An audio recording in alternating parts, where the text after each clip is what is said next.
বাটা মাছের রেসিপি। গরম ধোয়া ওঠা এরকম বাটা মাছ আপনারাও ইচ্ছা করলে রান্না করতে পারেন। যেমন সহজলভ্য তেমন সুস্বাদু রেসিপি। গরমের দিনে এরকম রেসিপি হলে এক থালা ভাত নিমেষে শেষ। সুতরাং চলুন, যেভাবে বানিয়েছি টক মিষ্টি স্বাদে আম দিয়ে বানালে তো আর কোনো কথাই নেই। আমার সঙ্গে থেকে পুরো রেসিপিটা দেখার অনুরোধ রইল। এই মাছের রেসিপি আমি বানাতে কি কি উপকরণ ব্যবহার করেছি চলুন দেখাই। প্রথমে বাজার থেকে আনা বাটা মাছের 4টে নিয়ে নিয়েছি। মাছগুলোই কিন্তু ডিম ভরা আছে, সেই জন্য ছোট্ট করে কেটে পেটের থেকে সমস্ত বার করে নিয়েছি। কানকোটা রাখি না, কানকোটায় অনেক নোংরা থাকে, তাই এইভাবেই মাছটা কাটার পরে হলুদ দিয়ে দিয়েছি 1 টিস্পুন মাপের। টেস্ট অনুযায়ী একটু লবণ দিয়ে দিলাম। তাহলে এবার মাখিয়ে 10 মিনিট রেখে দিন, তাহলে কিন্তু যখন ভাজবেন মাছগুলো সহজেই ভাজা যাবে আর কোনো অসুবিধা হবে না, মাছের লবণের টেস্ট চলে আসবে। মাঝে মাঝে এরকম বড় মাছ খাওয়াই যায়, সবসময় কি আর ছোট মাছ। আর বাটা মাছের কাঁটা কম আর সহজে হজম হয়, আর ডিমওয়ালা মাছ পেলে তো আর কথাই নেই। সুতরাং এই মাছই আমি নিয়েছি। এখন প্যানে একটু সর্ষের তেল দিয়েছি, তেলটা ব্রাশ করে নিলেই কিন্তু হবে। আর ননস্টিক প্যান হলে প্রথমেই তো সবাই জানেন, আর কোনো কথা হবে না, কেবল অল্প তেল চারিদিকে ব্রাশ করে দিয়ে মাছগুলো দিয়ে দিন, ব্যাস। এইভাবে প্লেটেও মাছটা 10 মিনিট হয়ে গেছে লবণ হলুদ মাখানো অবস্থায়। মাছের তো বাটা মাছের নানা রকম রেসিপি হয়, কিন্তু এই মাছটা যদি খাওয়া যায় যেরকম টেস্টি, কাঁটা কম আর হজমের পক্ষে সহায়ক, রোগীর পথ্য হিসেবেও কিন্তু মাছটি খুবই ভালো। এইবার মাছটা ধীরে ধীরে উল্টে দিলেই হলো। দেখুন কীরকম ভাজা হয়ে গেছে। ইচ্ছা করলে কেউ 2 পিসও করে নিতে পারেন। এক্ষেত্রে ডিমটা অনেক সময় বেরিয়ে যায় লেজার দিকে, আমি গোটাই রান্নাটা করেছি। গ্রীষ্মের দিনে আর যদি একটু আম ব্যবহার করে মাছটা রান্না করেন বন্ধুরা, রুচি বদল করতে এই মাছের যেমন তুলনা হয় না, রেসিপিটা সেরমভাবেই বানিয়ে নিতে পারেন। কড়াতেও ভাজতে পারেন, তবে বড় মাছ হলে ভেঙে যেতে পারে। এবার আমি এইভাবে ঘুরিয়ে দিয়েছি, যেহেতু মাছের ডিমগুলো আছে। দেখুন ডিমগুলো আস্তে আস্তে শক্ত হয়ে গেছে। এইটা করা খুবই জরুরি। ছাঁকা তেলেও ভাজতে পারেন, তবে একটু সময় নিয়েই ভাজতে হবে। ততক্ষণে আমি 2 টিস্পুন মাপের সর্ষে নিয়েছি। এই সর্ষেটা আমি 1 ঘন্টা ভিজিয়ে রাখবো, এতে কিন্তু সর্ষের ঝাঁঝটা কমে যাবে। যারা সর্ষে খেতে ভয় পান তারা এইভাবে করুন। এইবার ততক্ষণে আমি একটু কালো জিরে সর্ষের তেলের মধ্যে দিয়েছি। 2 টিস্পুন সর্ষের তেলের সঙ্গে একটু কালো জিরে 1/2 টিস্পুন আর 2টো কাঁচা লঙ্কা দিয়ে একটুখানি ভাজা হলে পেঁয়াজ যোগ করে দিয়েছি 2টো বড় সাইজের। এইবার পেঁয়াজগুলো নাড়িয়ে দেব। পেঁয়াজগুলো কিন্তু বেশ মিহি করে কেটে নিয়েছি। ততক্ষণে আমার 1 ঘন্টা হয়ে গেছে। দেখুন সর্ষেটা কতটা ফুলে গেছে। আর সর্ষের জলটা রাখবেন না, জলটা ফেলে সর্ষেটা ছেঁকে নিন। এইভাবে ছেঁকে নিন, সর্ষের ঝাঁঝটা বেরিয়ে যাবে। এবার 2-3টে কাঁচা লঙ্কা যোগ করলাম, একটু লবণ দিলাম আর 1 ইঞ্চি মাপের আদা যোগ করেছি আর একটু টমেটো দানাগুলো ফেলে নিয়েছি।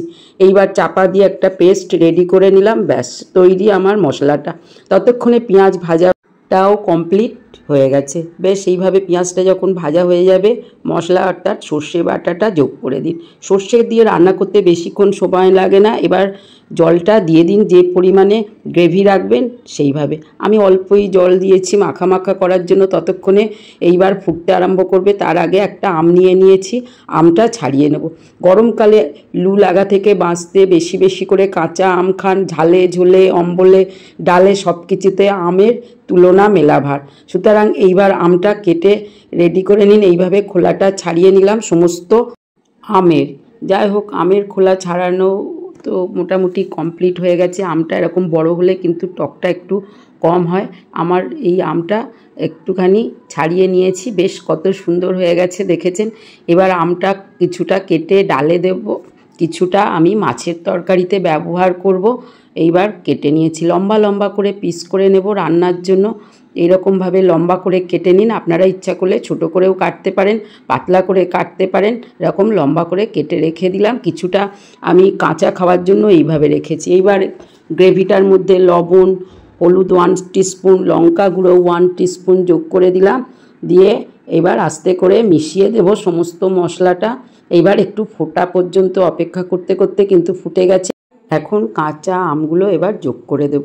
কাঁচা আমগুলো কিন্তু সহজেই নরম হয়ে যায়, আর এই রেসিপিটা সর্ষে কিন্তু বেশিক্ষণ লাগে না হতে। আর কিন্তু ভিজিয়ে রাখার জন্য কখনোই সর্ষেটা তেতো হবে না। এইভাবে রান্না করুন, ব্যাস। মাছগুলো এবার যোগ করে দিন, আর যেরকম গ্রেভিটা মাখা মাখা রাখবেন সেইভাবে হতে দিন। এই সময় কিন্তু লবণটা দেখে নিন। এটা আমার কর্তার জন্য রান্না করছি, এতে না তেল না লবণ।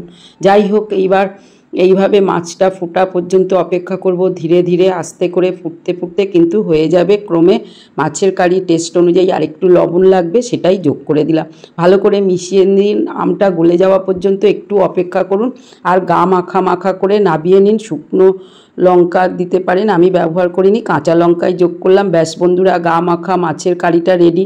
দেখতেই পেলেন, এইভাবে বানিয়ে নিন। আরও কিন্তু গ্রেভিটা মরে যাবে যখন গ্যাসটা বন্ধ করে দেবেন। এখন রেডি হয়ে গেল মাছের কারি। কিন্তু যাবেন না বন্ধুরা, শেষ পর্যন্ত দেখুন। আর একটুখানি গা মাখা করে অফ করে রেখে দেবো। চলুন বন্ধুরা, এবার গরম গরম মাছের কারি পরিবেশন করব। তেলটা কিন্তু এখন দেবেন না। গরম গরম মাছের ধোয়া ওটা আমি একটা প্লেটে সার্ভ করে দিলাম। আহার বন্ধুরা, বুঝতেই পাচ্ছেন জিভে জল আসা টেস্টের। এরকম সর্ষে বাটা দিয়ে বানিয়ে নিন। এই রকম সর্ষে কিন্তু বানালে কোনো ঝাঁঝ থাকবে না, আর দারুণ খেতে লাগবে। পোস্ত টোস্ত কিছুই লাগবে না। এইবার এর উপর থেকে কাঁচা তেল একটু যোগ করে দিন বন্ধুরা, এই স্মেলটা দারুণ লাগবে। সর্ষের তেলের ঝাঁঝটাও কিন্তু পাবেন। যাই হোক, আর কাঁচা আম খানিকটা ছড়িয়ে দিলাম বন্ধুরা। টক টক এই আমগুলো দিয়েও কিন্তু মাছের কারিটা গরম ভাতের সঙ্গে খেতে পারেন, যার টেস্ট অন্য মাত্রায় নিয়ে আসবে। দেখুন রেডি হয়ে গেল গ্রেভিওয়ালা বাটা মাছের কারি। এটা আমার কর্তার, না তেল না নুন, কিন্তু এর টেস্টও দারুণ। খুব সামান্য নুন দেওয়া। থালিতে পাঁচমিশালি সবজি, তেল পটল, দেখুন স্পাইসি তেল পটল যেটা বানিয়েছি সেটাও যোগ করে দিলাম। আর এরকম তেল পটলের তেলটা হলে দারুণ খেতে লাগে। তার সঙ্গে আমি বানিয়ে নিয়েছি বাটা মাছ সর্ষে বাটা দিয়ে, যেটা তো দেখলেন। বানিয়ে ফেলুন বন্ধুরা, এটা অন্য মাছ দিয়েও কিন্তু দারুণ খেতে লাগবে, কোনো কথা হবে না। আজ এই পর্যন্ত। ভালো লাগলে সঙ্গে থাকুন। আমার রেসিপিগুলো দেখলে কেমন লাগলো লাইক শেয়ার সাবস্ক্রাইব করে আমার সঙ্গে থাকার অনুরোধ রইল। বেল আইকনটাও প্রেস করে দিলে আমার ভালো লাগবে। ভালো থাকবেন, সুস্থ থাকবেন। আপনাদের সহযোগিতা একান্তই কাম্য। আজ আসি, আবার দেখা হবে পরবর্তী রেসিপিতে।